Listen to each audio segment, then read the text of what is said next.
everyone, today I want to share 6 lessons that completely changed the way I view money. These are valuable lessons that have been shaped by my personal experiences, research, and mainly by learning from others who are much smarter than me about finance. Lesson 1, millionaires are made, not born. This is a lesson that completely changed my perspective on wealth. If you're like me, you probably thought that a decent chunk of millionaires came from family money. I assumed that maybe 50% of millionaires were only millionaires because they inherited money. But in actuality, 79% of millionaires didn't inherit a single penny. They built their wealth from scratch. They weren't born into money, they created it through discipline, smart financial habits, and a long-term mindset. The common thread among these self-made millionaires is consistency. They're not necessarily earning millions of dollars a year. Instead, they're saving and investing a portion of their income consistently over time. They're playing the long game and it pays off. This lesson is so powerful because it means wealth is within reach for everybody, including me and you. It's not about luck or inheritance, it's about making intentional choices with your money and staying the course, even when it might seem more fun to blow your whole paycheck on new clothes or out at the bar. Lesson 2. When people don't waste money trying to look wealthy, they have money to actually become wealthy. You've probably seen it. People spending money they don't have to buy things they don't need, all just to impress people they don't even like. In other words, they're trying to keep up with the Joneses. I think it's quite common to feel this pressure to buy flashy stuff because it seems like the thing everybody is doing. But over time, I realized what I should really be asking myself is a simple question. Would I still buy this if no one else ever saw it? This one question was a game changer. It forced me to focus on what actually matters to me, not what I think will impress others. Oftentimes, truly wealthy people often don't even look rich. They're not blowing their money on things like luxury cars or designer clothes. Instead, they're just investing it. They're putting their money into assets that grow over time rather than liabilities that depreciate. When you stop trying to look wealthy, you free up resources to actually build wealth. Instead of a $50,000 car loan, you can invest that money, and over 10, 20, or 30 years, these investments can grow into something quite substantial. The takeaway? Focus on building real wealth, not the illusion of it. Lesson 3. Nobody has become poor by giving. One of the first things that really weighed on me as I began navigating my own personal finance journey was this conflict between my fear of not having enough money for my own financial wants or desires, especially things like buying a home down the line, and on the flip side, my belief that giving and donating financial resources when you have them available is very, very powerful. I knew deep down that I didn't want to be somebody who only valued financial gain, but I also worried that I wouldn't have enough money to purchase a home if I didn't save/invest as much as I could. And as I mulled over this problem, I heard this quote from Dave Ramsey that nobody has ever become poor by giving. And I thought about it more, and I realized that he's probably right. For most people, donating a portion of your income won't drastically alter your financial course.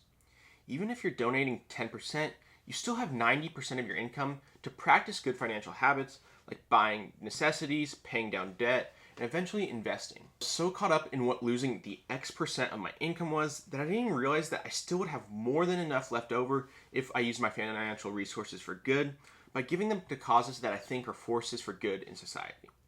And as I looked more into the topic of giving money, I realized that on top of blessing somebody with a helping hand, which is obviously the most important bit, there's a whole lot of benefits for me.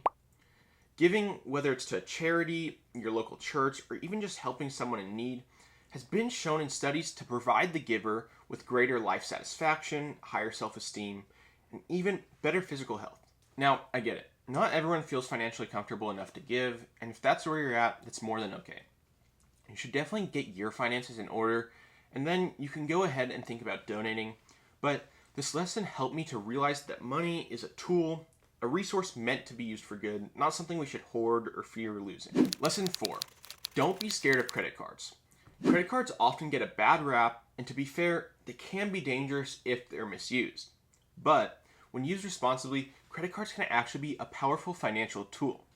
You hear all of these horror stories about credit cards, with roughly 46% of American households carrying credit card debt. And maybe somewhat logically, you'd be led to believe the problem is credit cards. However, the real problem is a lack of credit card education. Too many people get credit cards without doing any research or learning. Something that I learned, as well as what I think should be taught to everybody, is that the key is to treat your credit card like a debit card.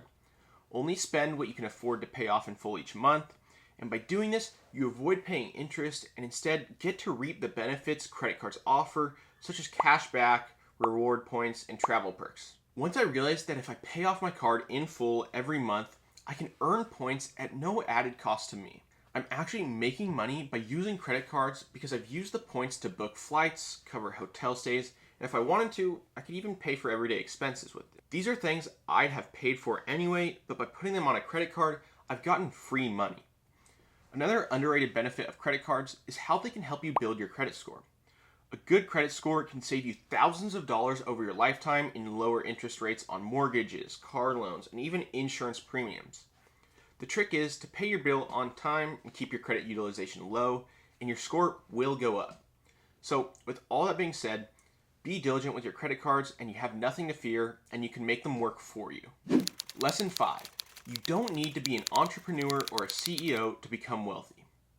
Another myth I used to believe was that the wealthy were all successful entrepreneurs or C-suite executives, but that's simply not true.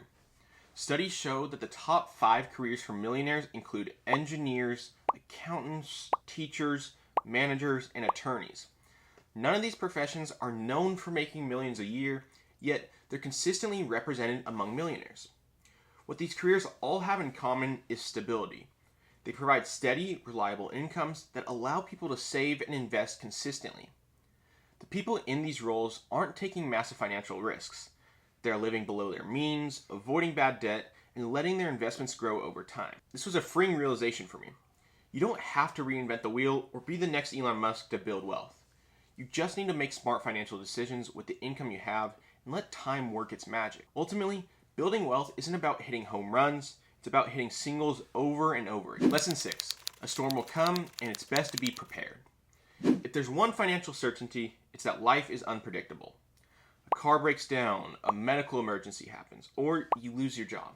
You will inevitably face something like this, and when you do, having an emergency fund can make all the difference. An emergency fund is like a financial safety net that's there to catch you when life throws you a curveball.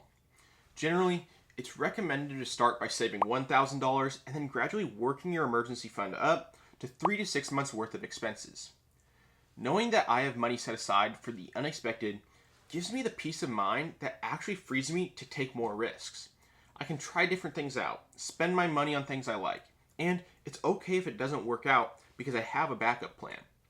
An emergency fund can be your leaping pad for chasing after a dream or starting a big project, and it really does make the rest of your financial journey so much less stressful. With that, I'd love to hear if you have your own money lessons that you think might be useful, so feel free to drop those in a comment below. And if you enjoyed content like this, please also consider subscribing. Thank you for watching, and maybe also check out this video over here that YouTube thinks you would like.